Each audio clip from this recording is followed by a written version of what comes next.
The garage radio crackled to life at exactly midnight, spitting static and fragments of late-night talk shows into the cluttered darkness. I twisted the last wire connection, savoring the small victory of bringing something broken back to life. If only marriages were as simple as electronics. That's when I heard Marissa's voice drifting through the heating vent above my workbench, sharp and venomous in the way that had become her default tone over the past 6 months. Your father's he's become this anchor dragging us down, Lily. My therapist says he's the root of all my stress. I froze, wire strippers halfway to the next connection. The house settled around me, creaking with the weight of 15 years of mortgage payments I'd made, selling used cars to folks who trusted my handshake more than the bank's paperwork. Lily's voice came next, emboldened by her mother's confession. Maybe if you had a real man instead of some grease monkey, you wouldn't need so much therapy. The wire strippers slipped from my fingers, clattering onto the concrete floor. I sat there in the darkness, surrounded by the tools and projects that had always been my refuge, and felt something fundamental shift inside my chest. Not heartbreak, that would come later. This was something colder, more calculating. The root of her stress.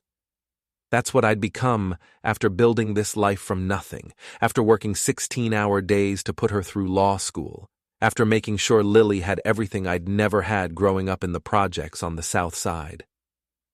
I climbed the wooden steps to the kitchen, each creak announcing my presence. The house went silent. Marissa appeared in the hallway, her blonde hair pulled back in that severe bun she'd started wearing to look more professional. Her silk pajamas probably cost more than most people's car payments. "Eddie, you're up late," she said, not quite meeting my eyes. Radio needed fixing. I held up my grease-stained hands as evidence. "Heard you two having quite the conversation." "Oh." Her face flushed, but she recovered quickly. Lawyers always do. "We were just talking about family dynamics. You know how teenagers are." Before we dive deeper into this story, I have one small request. Please subscribe, drop a like, comment, and hit that hype button to boost this channel so more people can discover these incredible Reddit stories.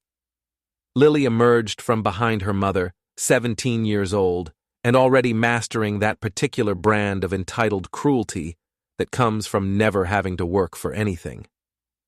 "Dad, we weren't talking about you specifically." "Right." I grabbed a beer from the refrigerator, noting how Marissa flinched when the bottle cap hit the counter. "Just about grease monkeys in general." "Eddie, don't be dramatic." Dramatic. The woman who'd been disappearing 3 nights a week for therapy sessions was calling me dramatic. I took a long pull from the beer and studied my wife's face. When had she become a stranger? When had those laugh lines around her eyes turned into something harder, more calculating? "How's the therapy going anyway?" I asked, keeping my tone light. "Dr. Thompson still helping you work through all that stress?" A flicker of something, panic, crossed her features. "Dr. Thornton. And yes, it's very helpful." "Dr. Thornton." I filed that correction away. Funny how she'd never mentioned the name change before. "Good. Good to know my overtime hours are going toward something useful." I finished the beer and set the empty bottle on the counter with deliberate care. "Well, I've got an early day tomorrow. Mrs. Peterson's bringing in that Buick again." I kissed Marissa's forehead, a gesture so automatic it felt like muscle memory, and headed toward the stairs. Behind me, mother and daughter resumed their whispered conversation. But I'd heard enough for one night. In our bedroom, I lay awake staring at the ceiling while Marissa pretended to sleep beside me. The digital clock painted red numbers on the wall, 1:47 a.m. Her breathing was too controlled, too measured. She was as awake as I was, the root of her stress. The phrase kept circling through my mind like a song stuck on repeat. Tomorrow, I decided, I'd do a little research into Dr. Thornton. maybe even drive by his office just to see what kind of man was worth $300 a week of my money. I had no idea that decision would change everything. 3 days later, I found myself parked across the street from the Riverside Medical Complex, watching a steady stream of well-dressed people flow in and out of the glass building. Marissa's appointment was scheduled for 2 o'clock, according to the calendar she'd left open on the kitchen counter. The irony wasn't lost on me. I was conducting surveillance on my own wife using information she'd carelessly left where I could find it. 15 years of marriage, and apparently we'd both gotten sloppy about covering our tracks. At exactly 1:55, Marissa's silver BMW pulled into the parking lot. She stepped out wearing that navy blue dress I'd bought her for our anniversary last year, the one she claimed made her feel confident. She checked her reflection in the car window, smoothed her hair, and walked toward the building with the kind of purposeful stride she usually reserved for closing arguments. I waited. The radio played classic rock while I drummed my fingers on the steering wheel of my pickup truck, feeling like a private investigator in some noir film. The difference was, I wasn't getting paid for this particular brand of misery. At 2:47, she emerged, but she wasn't alone. The man walking beside her was tall, probably 6'2", with prematurely silver hair and the kind of expensive casual wear that screamed, "I make more in a month than you make in a year." He had his hand on the small of her back as they walked toward her car, and Marissa was laughing at something he'd said. Dr. Thornton, I presumed. They stopped beside her BMW, and what happened next made my hands tighten on the steering wheel. He pulled her close, kissed her with the familiarity of lovers, not doctor and patient. Marissa melted into him, her body language completely different from the tense, distant woman who shared my bed.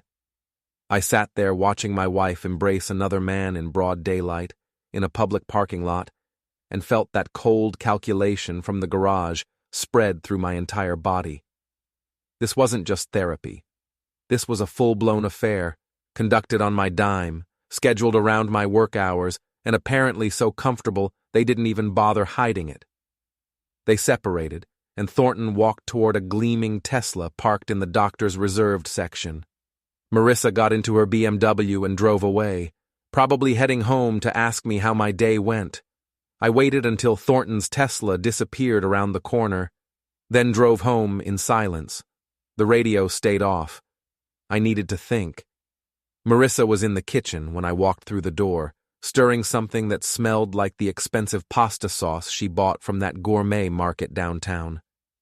She'd changed into jeans and a sweater, but I could still see the flush in her cheeks, the satisfied glow of a woman who'd spent the afternoon doing something that had nothing to do with therapy. "How was work?" she asked without turning around. "Productive." I grabbed another beer from the refrigerator. "How was your session?" "Fine. We're making progress on some communication issues." Communication issues. I almost laughed. What kind of progress? She finally turned to face me, and for a moment, I saw something flicker across her expression. Guilt, maybe, or fear of getting caught. Just learning better ways to express my needs. Your needs. "Eddie, why are you repeating everything I say?" "Just trying to understand." I leaned against the counter, studying her face. This Dr. Thornton must be pretty good at his job. There it was again, that tiny flinch when I said the name correctly. He's very professional. Professional. Right. I wondered if she knew how professional her doctor looked when he had his tongue down her throat in a medical complex parking lot. "Maybe I should meet him sometime," I said casually. "You know, get his perspective on these communication issues we're having." Marissa's hand tightened on the wooden spoon. "That's not really how therapy works, Eddie. It's important to have a safe space where I can speak freely." Safe space. The phrase made my jaw clench. Our home used to be her safe space. Our marriage used to be her safe space. Now apparently she needed to find that safety in the arms of some overpriced shrink with a Tesla and a God complex. "Of course," I said. Wouldn't want to interfere with your progress. She smiled then, the first genuine smile she'd given me in months. It was the smile of someone who thought they were getting away with something. I'm glad you understand. I understood, all right. I understood that my wife was having an affair with her therapist. I understood that she was using our joint bank account to pay for the privilege. I understood that she and our daughter saw me as nothing more than an obstacle to their happiness. What Marissa didn't understand was that obstacles could be moved, and sometimes, when you tried to move them, they pushed back. The next morning, I called in sick for the first time in 3 years.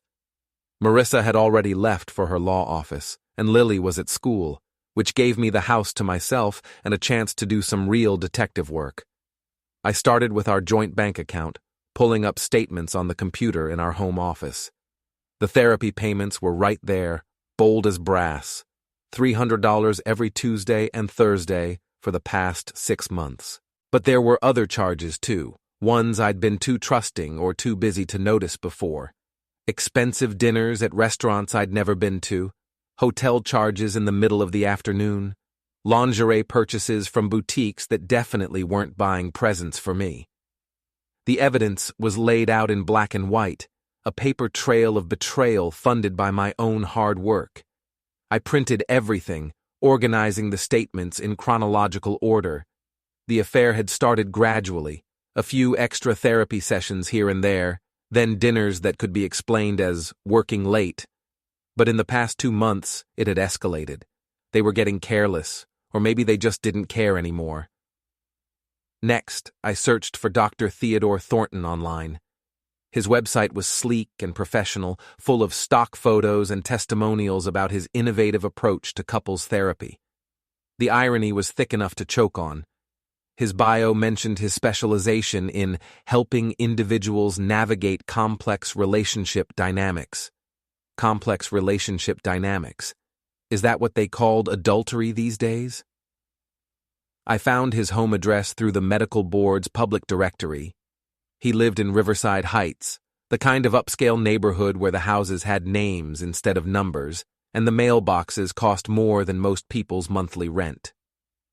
By noon, I was parked down the street from his house, a sprawling contemporary monstrosity with more glass than walls. The Tesla was in the driveway, along with a red convertible that probably belonged to whatever other woman he was treating today.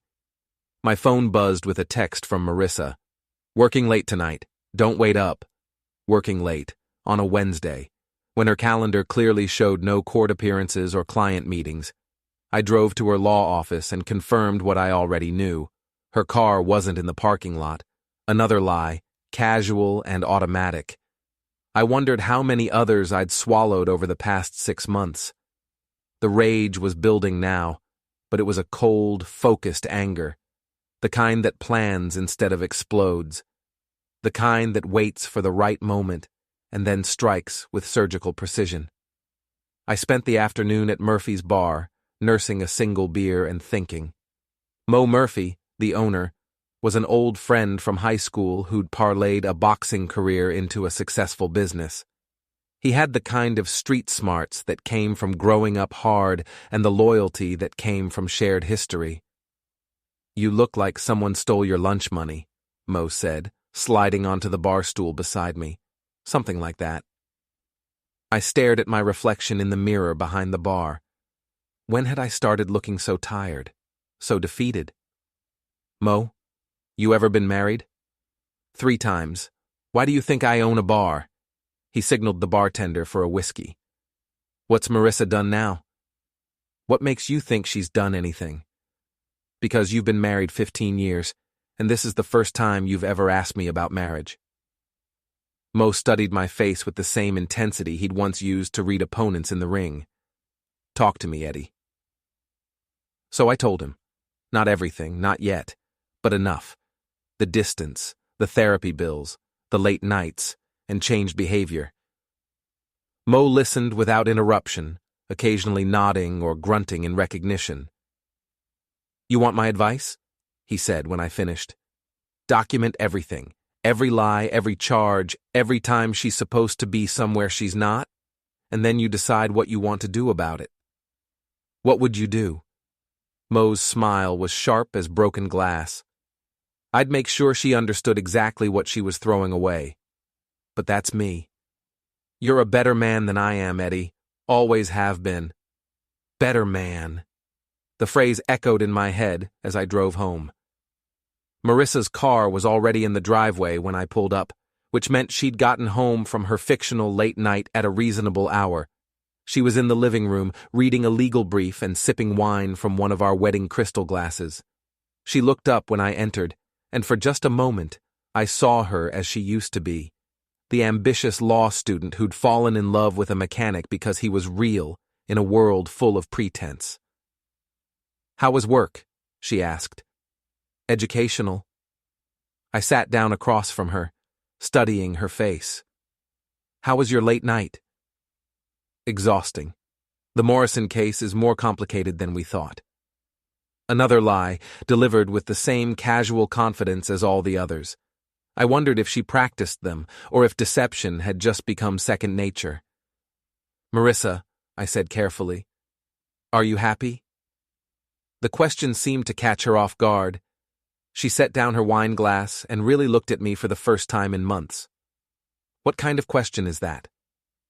"The kind a husband asks his wife when he's trying to understand what's happening to their marriage."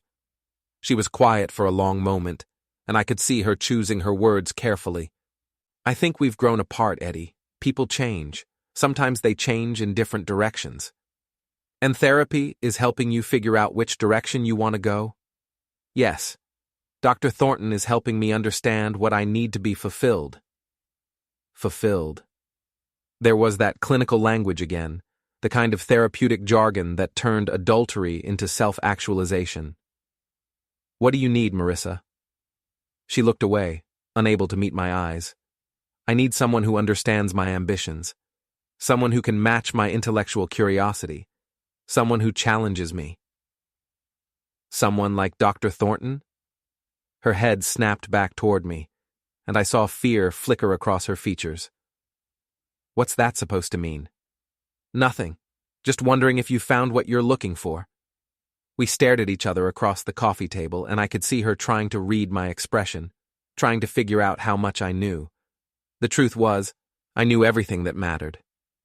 The only question now was what I planned to do about it. "I should get some sleep," she said finally. "Early morning tomorrow." "Of course. Wouldn't want you to be tired for your next therapy session." She paused at the bottom of the stairs, her hand on the banister. "Eddie, I want you to know that whatever happens, I never meant for things to get so complicated." "Things aren't complicated, Marissa. They're actually pretty simple. You just don't want to admit it." She went upstairs without another word, and I sat alone in the living room, surrounded by the remnants of our life together. Family photos on the mantel, furniture we'd picked out together, books we'd both read and discussed back when we still talked to each other instead of past each other. Tomorrow, I decided, the real work would begin. I took the next day off too, but this time I had a plan. While Marissa was at her office and Lily was at school, I drove to the other side of town to visit Tommy Castellano, a private investigator who'd done some work for customers having warranty disputes with manufacturers. Tommy's office was above a pizza place, reached by a narrow staircase that smelled like garlic and disappointment. He was exactly what you'd expect from a small-town PI, rumpled suit, 3-day stubble, and eyes that had seen too much of humanity's worst impulses. "Eddie Martinez," he said when I walked in. "Didn't expect to see you here. Car business must be slow if you're looking for a career change." "I need your help with something personal, Tommy." His expression shifted from friendly to professional. "Domestic situation?" "My wife's having an affair with her therapist. I need proof." Tommy leaned back in his chair, which squeaked in protest. "How sure are you?" "Sure enough to be sitting in your office." "Fair point." He pulled out a legal pad and started taking notes. "What kind of proof are you looking for? Pictures, documents, testimony?" All of it. I want everything documented so thoroughly that she can't lie her way out of it. That's going to cost you. Surveillance isn't cheap, and therapist-patient relationships are tricky from a legal standpoint. I pulled out my checkbook.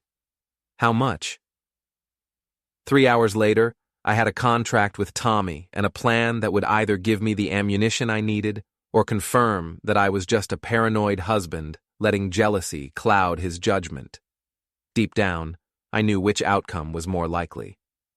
The next phase required patience. Tommy would handle the surveillance and documentation while I played the role of the oblivious husband.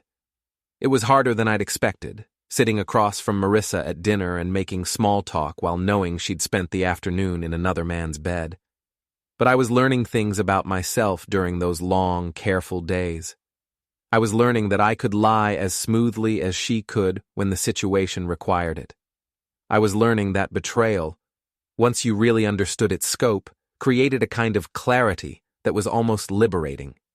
Most importantly, I was learning that I wasn't the same man who'd sat in his garage 3 weeks ago, listening to his wife and daughter dismiss him as irrelevant. On Friday, Tommy called with an update. "I've got what you need, Eddie. Photos, timestamps, hotel receipts charged to his credit card. This guy's not even trying to be discreet." "How bad is it?" "Bad enough. They've been meeting at the Riverside Inn every Tuesday and Thursday after her supposed therapy sessions. Sometimes they grab dinner first at that French place on Maple Street. Yesterday they went shopping together at some boutique downtown. Shopping. With my wife. Using money I'd earned selling cars to people who trusted me to give them a fair deal. The casual intimacy of it was somehow worse than the physical betrayal. "I need copies of everything," I said. "Already made. But Eddie, you sure you want to go down this road? Sometimes ignorance really is bliss." "Bliss is overrated, Tommy. How much do I owe you?" That evening, I spread the evidence across my workbench in the garage. Photos of Marissa and Thornton entering and leaving the hotel. Credit card receipts for romantic dinners and expensive gifts. A timeline that showed the affair had been going on for 7 months, not 6. 7 months of lies. 7 months of playing the fool while my wife built a new life with another man. 7 months of paying for the privilege of being betrayed. I gathered everything into a manila folder and locked it in my toolbox. Then I went inside and had dinner with my family, listening to Lily complain about her teachers and Marissa talk about her cases, and felt like an actor playing a role in someone else's play. "Dad, you're quiet tonight," Lily said, looking up from her phone for the first time since sitting down. "Just thinking about work stuff." "The Peterson Buick still giving you trouble?" I almost smiled. She'd been listening after all, despite appearances. "Something like that. Sometimes you think you've fixed a problem, but it turns out the real issue is deeper than you realized." Marissa glanced up from her salad. "Maybe it's time to admit some problems can't be fixed." Maybe. Or maybe the problem isn't what you thought it was in the first place. We looked at each other across the table, and I could see her trying to read the subtext in my words. Good. Let her wonder. Let her start to feel some of the uncertainty I'd been living with. After dinner, I retreated to the garage and called Mo. "You sound different," he said, after I'd updated him on the situation. "Different how?" "Calmer, more focused, like you've made a decision." He was right. Somewhere between seeing the photos and sitting through dinner, I had made a decision. I wasn't going to be the victim in this story anymore. I wasn't going to be the obstacle they worked around or the problem they solved by eliminating. If Marissa wanted a villain, I'd give her one. But it would be a villain of my own choosing, not theirs. The opportunity came sooner than I'd expected. On Monday morning, Marissa announced she had a late therapy session and wouldn't be home until after 9. Lily had drama club practice and would be catching a ride with friends. I'd have the house to myself and several hours to prepare. I spent the afternoon making copies of everything: bank statements, photographs, receipts, Tommy's surveillance reports. I organized them into neat piles on the dining room table, creating a timeline of betrayal that would be impossible to deny or explain away. At exactly 6:30, I called Dr. Theodore Thornton's office. His receptionist, a woman with a voice like honey over broken glass, informed me that the doctor was in session and couldn't be disturbed. "This is Eddie Martinez," I said. "I'm calling about my wife, Marissa. I think there's been some confusion about her treatment plan." A pause, then, "I'll see if the doctor can speak with you." 2 minutes later, Thornton's voice came on the line, smooth and professional with just a hint of nervousness underneath. "Mr. Martinez, what can I do for you?" "You can start by explaining why you're having an affair with my wife." Silence. Long enough that I wondered if he'd hung up. "I'm not sure what you're implying," he said finally, "but I think there's been some kind of misunderstanding." The only misunderstanding was mine, thinking you were actually trying to help our marriage instead of destroying it. I kept my voice calm, conversational. "But I've got photographs now, Doc. Hotel receipts, a paper trail that would make the IRS jealous." Another pause. When he spoke again, the professional veneer was cracking. "Mr. Martinez, I think you should know that your wife is very unhappy in her marriage. She feels trapped, unfulfilled. She feels fulfilled enough to spend my money on lingerie she doesn't wear home. This is a complex situation that requires— No, it's really not complex at all. You're sleeping with your patient, which I'm pretty sure violates every ethical guideline in your profession. My wife is having an affair, which violates our marriage vows. The only complex part is figuring out what I'm going to do about it. Mr. Martinez, if you're threatening me, I'm not threatening anyone, Doc. I'm just letting you know that your little secret isn't secret anymore. What happens next depends on how you and my wife want to handle things going forward." I hung up before he could respond. Within 5 minutes, my phone was buzzing with calls from Marissa. I let them go to voicemail. By the time she burst through the front door at 7:45, I was sitting at the dining room table with all the evidence spread out in front of me like a macabre dinner setting. "Eddie, what the hell do you think you're doing?" she demanded, her face flushed with anger and panic. "Having a conversation with your boyfriend seemed like the polite thing to do, considering I've been paying for your relationship." She stared at the photographs, the bank statements, the timeline I'd constructed. I watched her face cycle through emotions: denial, anger, fear, and finally, resignation. "How long have you known?" she asked quietly. "Long enough to document everything. Long enough to realize that our marriage ended months ago, and I was the only one who didn't get the memo." She sat down across from me, her hands shaking slightly as she reached for one of the photographs. It showed her and Thornton kissing in the hotel parking lot, her body language relaxed and happy in a way I hadn't seen in years. "I never meant for it to happen this way," she said. "How did you mean for it to happen? Were you planning to ask for a divorce before or after you'd spent our entire savings on your affair?" "It's not about the money." "Everything's about money, Marissa. You think I don't know you've been moving funds into that separate account you opened last month? You think I don't know you've been planning your exit strategy?" Her head snapped up, eyes wide with surprise. "How did you—" "I'm not as stupid as you thought I was. Turns out when you stop trusting someone, you start paying attention to details you used to ignore." We sat in silence for a moment, the weight of 15 years pressing down on us like a physical force. I could see her calculating, trying to figure out her next move. "What do you want?" she asked finally. "I want my wife back. But she doesn't exist anymore, does she? The woman I married wouldn't have done this." "People change, Eddie. I've changed. My needs have evolved." "Your needs?"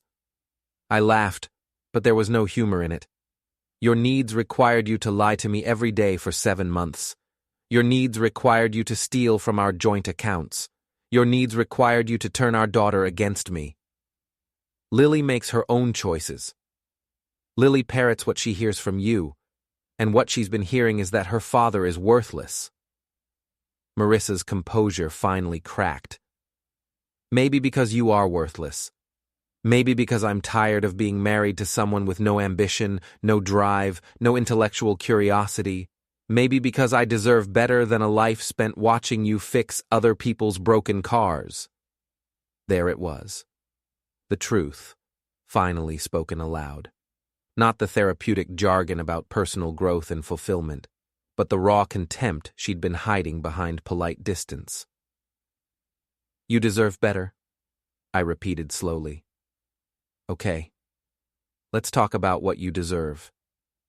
I pulled out a folder I'd kept separate from the others. Remember our prenuptial agreement, Marissa? The one you insisted we didn't need because we'd be together forever? Her face went pale. We never signed a prenup. No, but we did sign a postnuptial agreement when we refinanced the house 5 years ago, remember? Your lawyer friend Janet drew it up. Said it would protect us both if anything ever happened. I slid the document across the table. Turns out, adultery is specifically mentioned as grounds for forfeiture of spousal support. Funny how these legal documents work out sometimes. She grabbed the papers, her hands shaking as she read. I watched her realize that her carefully planned exit strategy had just collapsed. You can't prove adultery in court, she said, but her voice lacked conviction. I can prove you've been having an affair with your therapist for 7 months. I can prove you've been using marital funds to support that affair. I can prove you've been lying about your whereabouts and your activities. I gestured to the evidence covering the table. What I can't prove is why you thought you could get away with it. The front door slammed and Lily's voice echoed through the house. Mom, Dad, I'm home. Marissa and I looked at each other, and I saw something like panic in her eyes. This wasn't how she'd planned to tell our daughter that her parents' marriage was over. We'll continue this conversation later, she said quietly, starting to gather up the photographs. No. I put my hand over hers, stopping her. We'll continue it now. Lily deserves to know the truth about why her family is falling apart. Eddie, please. She doesn't need to see this. She's 17 years old, Marissa. She's not a child. And she's been living with the consequences of your choices for months without understanding why. Lily appeared in the dining room doorway, took one look at the evidence spread across the table, and went very still. What's going on? She asked, but her voice suggested she already knew. I looked at my daughter, really looked at her, and saw not the spoiled teenager who'd been dismissing me for months, but a scared kid who was about to watch her world collapse. Your mother and I need to have a conversation about the future of our family, I said carefully, and I think you're old enough to be part of that conversation. Lily sat down at the table, her eyes moving from the photographs to her mother's face to mine. When she spoke, her voice was smaller than I'd heard it in years. Mom, is this real? Marissa closed her eyes, and when she opened them, I saw the last of her defenses crumble. Yes, sweetheart, it's real. What followed was the longest night of my life. We sat around that dining room table until nearly 3 a.m, dismantling 15 years of marriage with the methodical thoroughness of an autopsy. Lily cried. Then she got angry. Then she got quiet in a way that scared me more than her tears had. She asked questions that cut to the bone. Why hadn't we tried harder?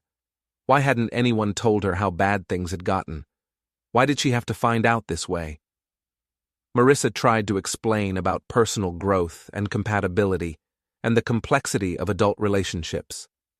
I watched our daughter's face as she listened, seeing the moment when Lily realized that all the therapeutic language in the world couldn't disguise the basic fact that her mother had chosen another man over her family. So what happens now? Lily asked, as the clock struck 2. Marissa and I looked at each other across the wreckage of our marriage. It was a good question. Now we figure out how to move forward, I said. Your mother and I are going to get divorced. That much is clear. The question is whether we do it with some dignity intact or whether we tear each other apart in court. I want to live with Dad, Lily said suddenly. Marissa's head snapped up. Honey, you don't have to make that decision tonight. This is all very emotional and… I want to live with Dad, Lily repeated, her voice stronger this time. You made your choice, Mom. Now I'm making mine. The words hit Marissa like a physical blow. She'd been so focused on escaping her marriage that she hadn't considered the possibility of losing her daughter in the process. Lily, please. I know this is hard to understand, but sometimes adults have to make difficult choices. You chose him over us, Lily said flatly. That's not difficult to understand. That's just selfish. I should have felt vindicated, hearing my daughter finally see her mother clearly. Instead, I felt hollow. This wasn't how I'd wanted to win. Lily, I said carefully, your mother loves you. She made some bad choices, but that doesn't change how she feels about you. Both Lily and Marissa stared at me in surprise. After everything that had happened, I was still trying to protect their relationship. Why are you defending her? Lily asked. Because she's your mother, and because you're going to need both of us to get through this, whether you realize it or not. Marissa's eyes filled with tears. Eddie, don't. I held up a hand to stop her. We're past apologies, but we're not past being parents. Whatever else happens, we're going to do right by Lily. Agreed? She nodded, unable to speak. At 3:15, we finally called it a night. Marissa went upstairs to our bedroom, former bedroom, I supposed, and I made up the couch in the living room. Lily hugged me goodnight, the first real affection she'd shown me in months. Dad, she said as she headed for the stairs, I'm sorry. For the things I said, for taking her side without knowing the whole story. You don't have anything to apologize for, kiddo. You were just trying to make sense of a situation none of us handled very well. She nodded and went upstairs, leaving me alone with my thoughts and the evidence of my wife's betrayal still scattered across the dining room table. I should have felt victorious. I'd exposed the affair, secured my position in the divorce, and regained my daughter's respect. But victory, it turned out, tasted a lot like ashes. The next morning brought a new reality. Marissa moved through the house like a ghost, packing clothes and personal items into suitcases. She'd called in sick to work and spent most of the day on the phone with lawyers, trying to understand the legal implications of the post-nuptial agreement she'd forgotten existed. Where will you go? I asked as she loaded the last suitcase into her car. Theodore has a guest room. She couldn't meet my eyes as she said it. Marissa. I waited until she looked at me. For what it's worth, I really did love you. I still do, in a way. I know. Her voice was barely a whisper. I loved you too. I stopped being able to see past all the things I thought were wrong with our life to remember what was right about it. Maybe that's something you can work on in therapy. She almost smiled at that. Real therapy this time. Real therapy, I agreed.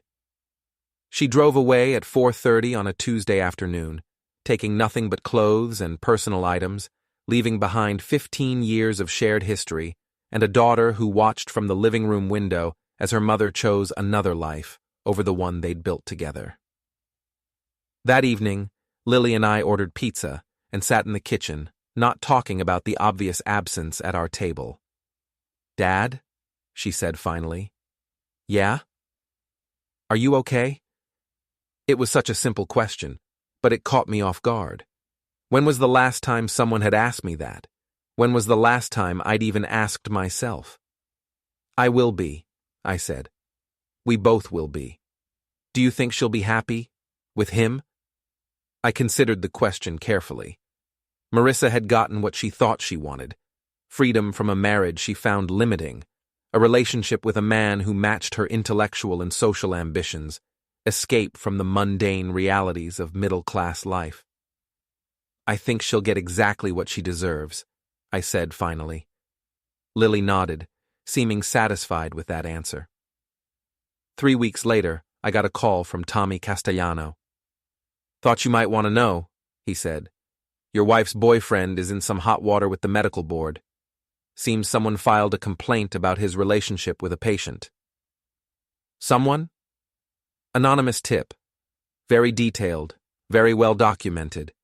Included photographs and financial records showing the relationship violated professional ethics guidelines. I hadn't filed that complaint, but I wasn't surprised someone had. Word travels fast in a small town, especially when it involves scandal. What's the likely outcome? I asked. Best case scenario for him? Suspension and mandatory ethics training. Worst case? Loss of license and possible criminal charges if they can prove he used his position to initiate the relationship. And Marissa? She's not the one with professional ethics obligations, but her reputation in the legal community is taking a hit. Hard to maintain credibility when you're the other woman in a therapist-patient scandal. After I hung up, I sat in my garage workshop, surrounded by the tools and projects that had always been my refuge, and tried to figure out how I felt about these developments. I'd wanted consequences for their actions. I'd wanted them to understand that choices have prices. But now that those consequences were playing out, I found myself feeling something unexpected. Pity. Marissa had traded a stable marriage and family for a relationship built on deception and professional misconduct. She'd gained a man who'd violated his oath and ethics for her, and lost a daughter who'd once adored her. As for Dr. Theodore Thornton, he'd traded his career and reputation for a woman who'd been willing to betray her marriage vows. If he'd do that for her, what would he do to her when someone more interesting came along? They deserved each other, I realized, and that was punishment enough. 6 months later, I was rebuilding a transmission when Lily came into the garage with the mail. "Divorce papers," she said, holding up a thick envelope. I wiped my hands on a shop rag and opened the envelope. Everything was exactly as we'd negotiated through lawyers. I kept the house, the business, and primary custody of Lily. Marissa got her freedom and whatever life she could build with a disgraced former therapist. "How do you feel?" Lily asked. I signed the papers with a pen that left grease stains on the legal documents. Free. And I was. Free from lies and deception. Free from walking on eggshells around someone who saw me as an obstacle to their happiness. Free from being the villain in someone else's story. Most importantly, I was free to be the father Lily deserved and the man I'd forgotten I could be. The garage radio crackled to life, playing an old song I hadn't heard in years. I turned up the volume and got back to work, rebuilding something that had been broken, making it stronger than it was before. Outside, the sun was setting over our small town, painting the sky in shades of orange and red. It looked like fire, but it felt like hope.